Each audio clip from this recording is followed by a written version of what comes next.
The 12 principles of animation were first introduced by legendary Disney animators Frank Thomas and Ollie Johnston. In their book, The Illusion of Life, Disney Animation, these principles have shaped how we animate everything. So today I'm breaking down all 12 in a simple, beginner-friendly way. Let's get into it. 1.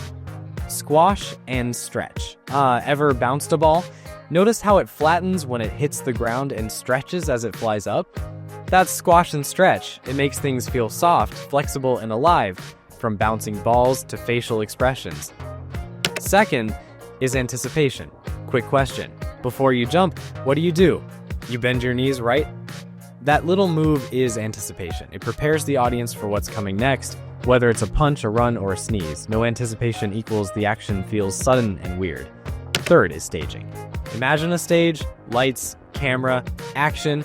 Staging means placing everything so the audience knows what to focus on, where the character is standing, what's in the background, and how it's all framed. Fourth, straight ahead and pose to pose. There are 2 ways to animate.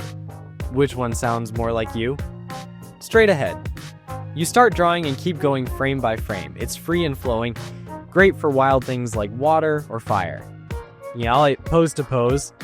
You plan first. Draw the key poses, start, middle, end, then fill in the rest.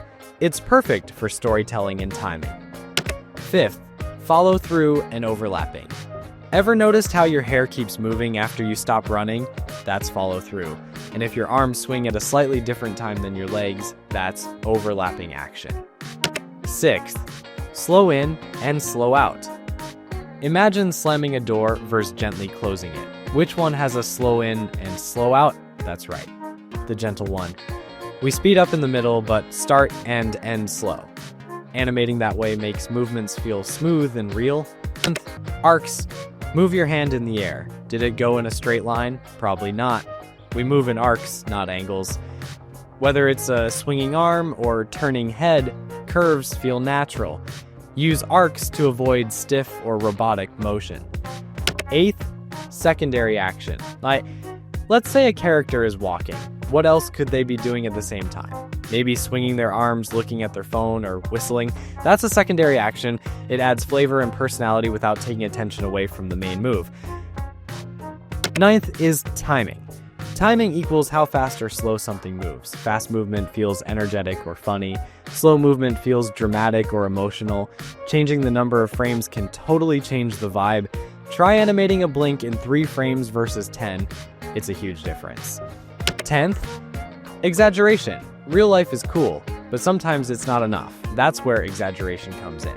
Big eyes, crazy jumps, stretched emotions. Exaggerating helps you tell the story better. Just don't overdo it unless it fits the style. 11th is solid drawing. Even in 2D, your characters need to feel 3D. Solid drawing means your character has weight, shape, and balance. Think of it like sculpting on paper. Yes, and not just outlining. Use basic forms like spheres and cubes to build strong poses. Final 12th is appeal. What makes a character fun to watch? That's appeal.